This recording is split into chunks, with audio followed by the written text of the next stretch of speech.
Hello friends, career centre में आपका स्वागत है। दोस्तों, नेशनल पेंशन स्कीम जो है या इसको न्यू पेंशन स्कीम भी कुछ लोग बोलते हैं, ये जो है सेंट्रल गवर्नमेंट या स्टेट गवर्नमेंट एम्प्लॉयज़ के लिए हमेशा एक कन्फ्यूजन का विषय बना रहता है। इसके ऊपर बहुत सारी क्वेरीज रहती हैं लोगों की और काफ़ी इसको लेके काफ़ी प्रोटेस्ट भी चलता आ रहा है, क्योंकि ऐसा हुआ है कि जो 1 जनवरी 2004 के बाद जो भी सेंट्रल गवर्नमेंट एम्प्लॉय ज्वाइन किए हैं उनको जो है ओल्ड पेंशन ख़त्म कर दिया गया उनके लिए और उनको न्यू पेंशन में इनरोल करना कंपलसरी कर दिया गया है। अभी धीरे धीरे करके इंडिया में बहुत सारे स्टेट गवर्नमेंट्स भी हैं जो उसको इम्प्लीमेंट कर रही हैं अपने गैजेटेड नोटिफिकेशन के साथ, जो है उनमें अपने नए एम्प्लॉइयों को इनरोल करना शुरू कर दी हैं। तो आज इस वीडियो में हम एनपीएस से रिलेटेड बहुत सारी क्वेरीज़ का आंसर देखेंगे, जिससे कई सारे डाउट्स आपके क्लियर हो जाएंगे। इसमें देखते हैं कि क्या क्या चीज़ें हमने कवर की है। तो ये सबसे पहले कि कौन कवर्ड होता है एनपीएस में, उसके बाद ये स्कीम जो है कैसे वर्क करती है, कितना कंट्रीब्यूशन रहता है इसमें एम्प्लॉयर का और कितना एम्प्लॉय का रहता है, इसमें इन्वेस्टमेंट ऑप्शंस क्या अवेलेबल रहते हैं किसी भी एम्प्लॉय के लिए, और उसके बाद ये क्या आप जो एक बार स्कीम आपने डिफ़ॉल्ट स्कीम या कोई भी स्कीम आपने सेलेक्ट कर दी, क्या उसको चेंज किया जा सकता है या नहीं, और पार्शियल विड्रॉल अगर आपको कुछ इमरजेंसी हो गई तो आप उससे विड्रॉ कर सकते हैं कि नहीं, इसके लिए क्या है। उसके बाद अगर आप मान लीजिए एनपीएस छोड़ना चाहते हैं तो आपको क्या करना रहेगा, कर सकते हैं या नहीं कर सकते हैं। जब आपका रिटायरमेंट हो जाएगा तो आपको कितने पैसे मिलेंगे, आपका कितना कंट्रीब्यूशन आपको मिलेगा। इसके अलावा जो है अगर आप वीआरएस ले लेते हैं या बीच में नौकरी छोड़ देते हैं या जॉब को स्विच करते हैं तब क्या होगा जो है। तो ये सारी क्वेरीज़ हम आज इसमें देखेंगे। तो जो नेशनल पेंशन स्कीम है या एनपीएस है, उसको जो है एनएसडीएल करके गवर्नमेंट का ऑर्गेनाइजेशन है जो इसको मैनेज करता है गवर्नमेंट ऑफ इंडिया के बिहाफ में। तो सबसे पहले कि कौन से लोग एनपीएस में कवर होते हैं, तो एनपीएस में जो है 1 जनवरी 2004 के बाद जितने भी न्यू रिक्रूटमेंट हुए हैं सेंट्रल गवर्नमेंट के या central autonomous body, central autonomous body means जैसे केंद्रीय विद्यालय है वो एक ऑटोनोमस बॉडी है, तो इस तरह के ऑर्गेनाइजेशन, उसमें जो भी लोग 1 जनवरी 2004 के बाद ज्वाइन किए हैं उनको जो है एनपीएस में इनरोल होना कंपलसरी रहता है। और इसके साथ ही बहुत सारे स्टेट गवर्नमेंट जिन्होंने अपना ये गैजेट नोटिफिकेशन निकाला है कि इस दिन के बाद या इस डेट के बाद जो लोग ज्वाइन करेंगे उनको हम जो है एनपीएस ही देंगे, तो वो लोग भी इसके अंतर्गत आते हैं।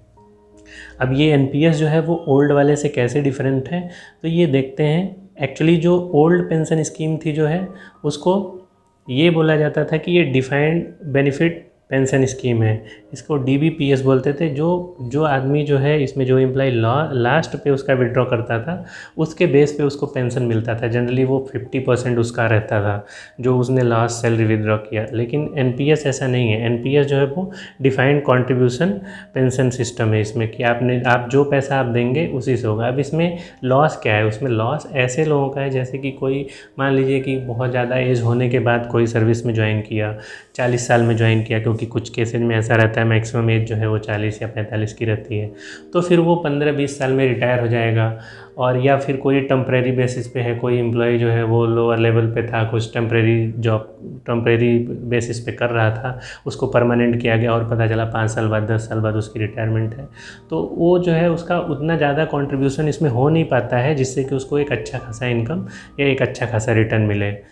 तो ये जो है इस एनपीएस का सबसे बड़ा ड्रॉबैक है। और दूसरा ये है, जो अब वो ओल्ड पेंशन था तो सपोज वो जितना भी सैलरी जिस पे उसका पे फिक्सेशन हुआ जितने पे हुआ, तो लास्ट में जब वो रिटायर होगा उस दिन उसकी जितनी बेसिक डीए था उसका अराउंड 50% हो जाता था। तो ये नंबर ऑफ़ ईयर्स कितना उसने सर्विस दिया इससे ज़्यादा इफ़ेक्ट नहीं पड़ता था। तो ये सबसे मेजर डिफरेंस हो गया है इसमें। उसके बाद अगला हम देखते हैं कि जो एनपीएस है उसमें जनरली टू टायर सिस्टम, इसमें टायर 1 है और एक टायर 2 है।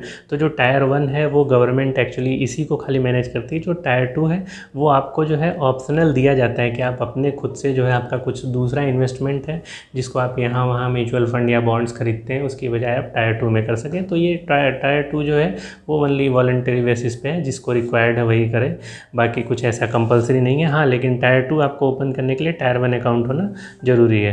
तो जो भी एम्प्लॉय ज्वाइन करते हैं उनको जो है टायर 1 अकाउंट ओपन हो जाता है। इनको जो है जो उनका अकाउंट सेक्शन या जो भी डिपार्टमेंट रहेगा वो उनको प्रोवाइड करेगा। फॉर्म आप फिल करेंगे तो आपको 16 डिजिट पैन नंबर मिलता है। एक कार्ड रहता है जो पैन की तरह ही रहता है, उसको परमानेंट रिटायरमेंट अकाउंट नंबर बोलते हैं। तो उसके बाद जो आपका कंट्रीब्यूशन रहेगा वो जो है बेसिक और डीए, जो आपका बेसिक पे रहेगा और डीए रहेगा उसका 10% आपका कंट्रीब्यूट होगा।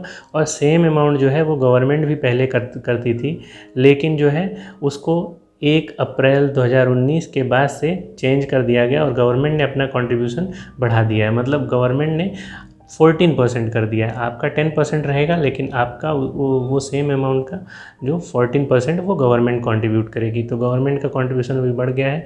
एक चीज़ और है, ये जो गवर्नमेंट का कंट्रीब्यूशन बढ़ाया है ये सारे डिपार्टमेंट के लिए नहीं, सेंट्रल गवर्नमेंट ने बढ़ाया है। अभी स्टेट के लिए अभी अलग होगा, वो स्टेट डिसाइड करेगा कि क्या है। और जो ऑटोनॉमस बॉडी है जैसे केवी हो गया, यहाँ पे ये रूल नहीं लगता है ये 14% का, क्योंकि केवी जो है वो एक ऑटोनॉमस है। तो ऑटोनॉमस के लिए गवर्नमेंट सेपरेट जो है नोटिफिकेशन या गैजेट नोटिफिकेशन निकालती है, उसके बाद ही होता है। तो जो केवी वाले हैं इनका अभी 10% ही गवर्नमेंट कंट्रीब्यूशन हो रहा है। बाकी जो सेंट्रल गवर्नमेंट वाले हैं लाइक रेलवे हो गया, डिपार्टमेंट ऑफ एटॉमिक एनर्जी हो गया, DRDO, इन सब में जो है 14% का कंट्रीब्यूशन शुरू हो गया है गवर्नमेंट की तरफ से। इसके अलावा जो है जो टायर 2 है वो मैंने बताया आपको कि ये वॉलंटरी है। ये आपको जो है मतलब अगर आपको ज़रूरत है इन्वेस्टमेंट की तो आप कर सकते हैं, अदरवाइज़ कोई कंपलसरी नहीं है। फिर इसके बाद जो है हम आते हैं कि आपके पास क्या इन्वेस्टमेंट ऑप्शन अवेलेबल हैं टायर 1 में। तो सबसे पहले तो जब कोई नया ज्वाइन करता है उसे ज़्यादा कुछ पता नहीं रहता है, तो वो बाय डिफ़ॉल्ट ही जाता है। तो डिफ़ॉल्ट जाता है तो उसमें जो है उसका ये एक ये रहता है जिसमें 33% जो है हो जाता है LIC, SBI एंड UTI में, जो कि गवर्नमेंट ने ऐसा सेट करके रखा है, उसमें जो है उसका इन्वेस्टमेंट हो जाता है। लेकिन इसके अलावा आप जो है जब आपको थोड़ा समझ में आता है तो आप उसमें चेंजेस कर सकते हैं। उसमें स्कीम G है जिसमें 100% contribution will be invested in government bond. तो जो इसमें 100% जो है अगर G में जाते हैं तो ये 100% गवर्नमेंट बॉन्ड में होगा। उसके बाद स्कीम LC25, ये इसमें जो है कुछ इक्विटी फंड में और फिर कुछ जो है दूसरे एसेट क्लास में होगा। और उसके बाद LC50 है, ये जो है इसमें जो है 50% जो है अलग इक्विटी में, और मतलब 50% कैपिंग हो जाएगा इक्विटी फंड इन्वेस्टमेंट के लिए। इक्विटी में कैपिंग का बेसिकली ये मतलब है क्योंकि इक्विटी जो high risk and high return का माना जाता है इन्वेस्टमेंट। तो अगर कोई रिटायरमेंट की एज पे पहुंच रहा है तो उसके लिए ये एक अच्छा ऑप्शन नहीं रहेगा, क्योंकि पता नहीं मार्केट कब क्रैश हो जाए, कब प्रॉब्लम, तो उसको रिकवर होने में काफ़ी टाइम लगता है। तो ये ऑप्शंस अवेलेबल हैं जो है। उसके बाद जो आप इसको प्रेफरेंसेस जो आपने मान लीजिए डिफ़ॉल्ट दे दिया, वो उसको चेंज कैसे करेंगे, तो वो चेंज करने का ऑप्शन अवेलेबल रहता है। उसको आप एनुअली जो है एक बार चेंज कर सकते हैं, हर साल केवल एक बार चेंज किया जा सकता है इसको। और इसमें जो है 2 ऑप्शन है, या तो आप ऑनलाइन इसको खुद से चेंज कर लीजिए या तो इसको ऑफलाइन कर सकते हैं। तो ऑनलाइन कैसे चेंज करना है उसके लिए ये ऑप्शन दिया हुआ है। इसमें आपको वेबसाइट पे जाना है जो NSDL की, अपना लॉगिन ID वगैरह देना है। उसके बाद जो सुपर एनुएशन का ऑप्शन है उस पर क्लिक करके ट्रांजेक्ट में जाना है। तो ये सब फॉलो आप करेंगे तो आप उसको चेंज कर सकते हैं। इसके अलावा आप इसका ऑफलाइन में फॉर्म भी भर के अपने सेक्शन में जमा कर सकते हैं। तो अब अगला आता है कि क्या आपको NPS अकाउंट पे लोन मिल सकता है। तो इसका ये आंसर है कि नहीं, NPS पे आप कोई लोन अवेल नहीं कर सकते हैं। और क्या आप, ये अगला क्वेश्चन है कि क्या आप बीच में जो है NPS से पैसे विड्रॉ कर सकते हैं। अगर आप मान लीजिए कोई इमरजेंसी आई, आपको कुछ ज़रूरत है तो कर सकते हैं। तो हाँ, आप कुछ पैसे आप निकाल सकते हैं जो कि आपके खुद के कंट्रीब्यूशन के हों। तो वो जो है आपका जो ओन कंट्रीब्यूशन है उसका कुछ पोर्शन आप निकाल सकते हैं, बट उसमें भी कुछ कंडीशंस है और कुछ टाइप के सर्कमस्टेंसेस दिए हैं जब आप निकाल सकते हैं। तो वो है कि आपको कम से कम 3 साल आपका NPS हुआ रहना चाहिए। उसके बाद जो विड्रॉल अमाउंट है वो 25% से ज़्यादा नहीं होना चाहिए। वो भी कौन सा 25%, मतलब आपके कंट्रीब्यूशन का। सपोज आपने 1 लाख आपका कंट्रीब्यूशन है तो आप 25% 25,000, उससे ज़्यादा आप नहीं निकाल सकते हैं। भले आपके जो NPS का टायर 1 है उसमें जो है 1 लाख आपका प्लस 1 लाख गवर्नमेंट का 2 लाख दिखा रहा है, फिर भी आप नहीं कर सकते। और वो कंडीशन कौन सी विड्रॉइंग की, वो ये दिया हुआ है कि higher education of children, marriage of children and for purchase of मतलब हाउस परचेज के लिए आप कर सकते हैं। और उसके अलावा जो है आपको कुछ बीमारी हो गई है, भयंकर बीमारी है जिसके लिए आप या कोई आपके परिवार में किसी को हो गई उसके लिए कर सकते हैं। और ये पूरा विड्रॉल जो है जब तक आपका रिटायरमेंट है पूरे सर्विस पीरियड में मैक्सिमम 3 बार ही किया जा सकता है, इससे ज़्यादा नहीं हो सकता है। तो ये विड्रॉल के रूल्स हो गए। इसके बाद जो है कब जो है आप एनपीएस को छोड़ सकते हैं, तो क्या ऐसा कोई ऑप्शन है कि आप एनपीएस छोड़ें, तो उसके लिए ये ऑप्शन है कि आप कब छोड़ेंगे। तो सबसे पहले तो आपका रिटायरमेंट हो गया तब छोड़ दिए, तो रिटायरमेंट होगा तो छोड़ेंगे तो क्या होगा 40% जो है उसका वो आपको पेंशन फंड में इन्वेस्ट करना रहेगा और जो 60% है वो आपको लमसम दे दिया जाएगा, जो बैलेंस अमाउंट है सब। लेकिन अगर ये अमाउंट जो आपका ये टोटल अमाउंट है वो अगर 2 लाख से कम है या इक्वल है तो आपको ये पूरा दे दिया जाएगा। पूरा ऑप्शन रहेगा कि आप 2 लाख रुपए पूरा निकाल लीजिए। इसके अलावा अगर सब्सक्राइबर की डेथ हो गई तो डेथ के केस में क्या होगा कि 80% जो है उसको पेंशन परचेज करने के लिए आपको इन्वेस्ट करना पड़ेगा। मतलब कि आपको 20% जो भी डिपेंडेंट रहेगा उसको 20% खाली मिलेगा जो नॉमिनी रहेगा, और 80% का जो है पेंशन फंड परचेज किया जाएगा, जिससे जो मंथली पेंशन रहेगी जो उसका इंटरेस्ट रहेगा वो पेंशन के रूप में जो डिपेंडेंट रहेंगे उनको प्रोवाइड किया जाएगा। फिर अगर ये अमाउंट अगर 2 लाख से कम का है तो फिर ये आप पूरा विड्रॉ किया जा सकता है, ये एक ऑप्शन अवेलेबल रहेगा।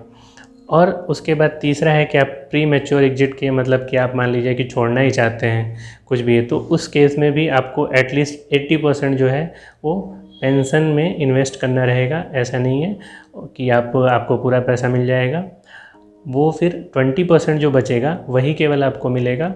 और वो भी अगर ये टोटल अमाउंट आपका इन्वेस्टमेंट जो भी बचा है वो 1 लाख या उससे कम है तो आपको पूरा मिल जाएगा, अदरवाइज उससे ज़्यादा है तो आपको इन्वेस्टेड रहना पड़ेगा। 80% का इन्वेस्टमेंट आपको एन्युटी में करना रहेगा जो कि पेंशन फंड में, और बाकी जो 20% है वो आपको मिल जाएगा।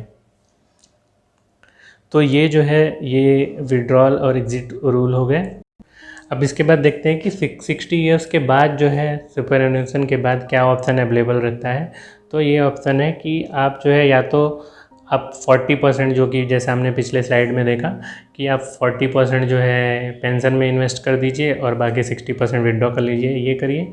या तो फिर आप 70 ईयर्स तक उसको कंटिन्यू कर सकते हैं, एनपीएस को आप 70 ईयर्स तक करिए, उसमें अगर कुछ इन्वेस्ट करते हैं तो आपको एडिशनल टैक्स बेनिफिट मिलेगा।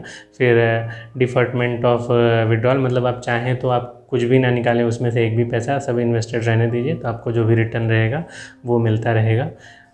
और आप ये चाहें तो उसका पेंशन चाहें तो कंटिन्यू कर सकते हैं।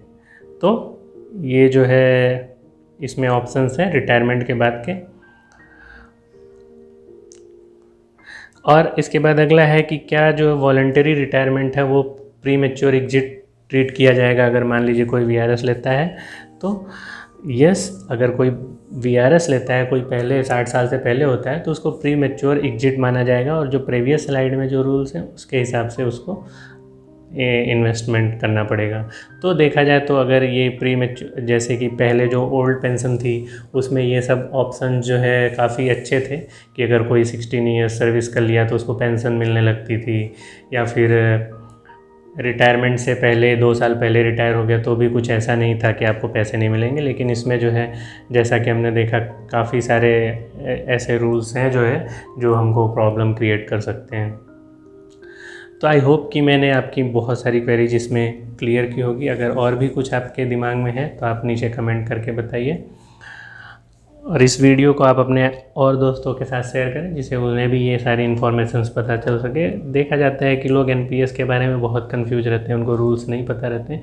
ये सारे जो हमने क्वेश्चन आंसर्स लिए हैं ये जो है NSDL की वेबसाइट है, यहाँ से लिए हैं npscra.nsdl.co.in। यहाँ पे आप जाएंगे तो और भी कई सारी क्वेरीज़ के आंसर्स आपको वहाँ पे मिल जाएंगे।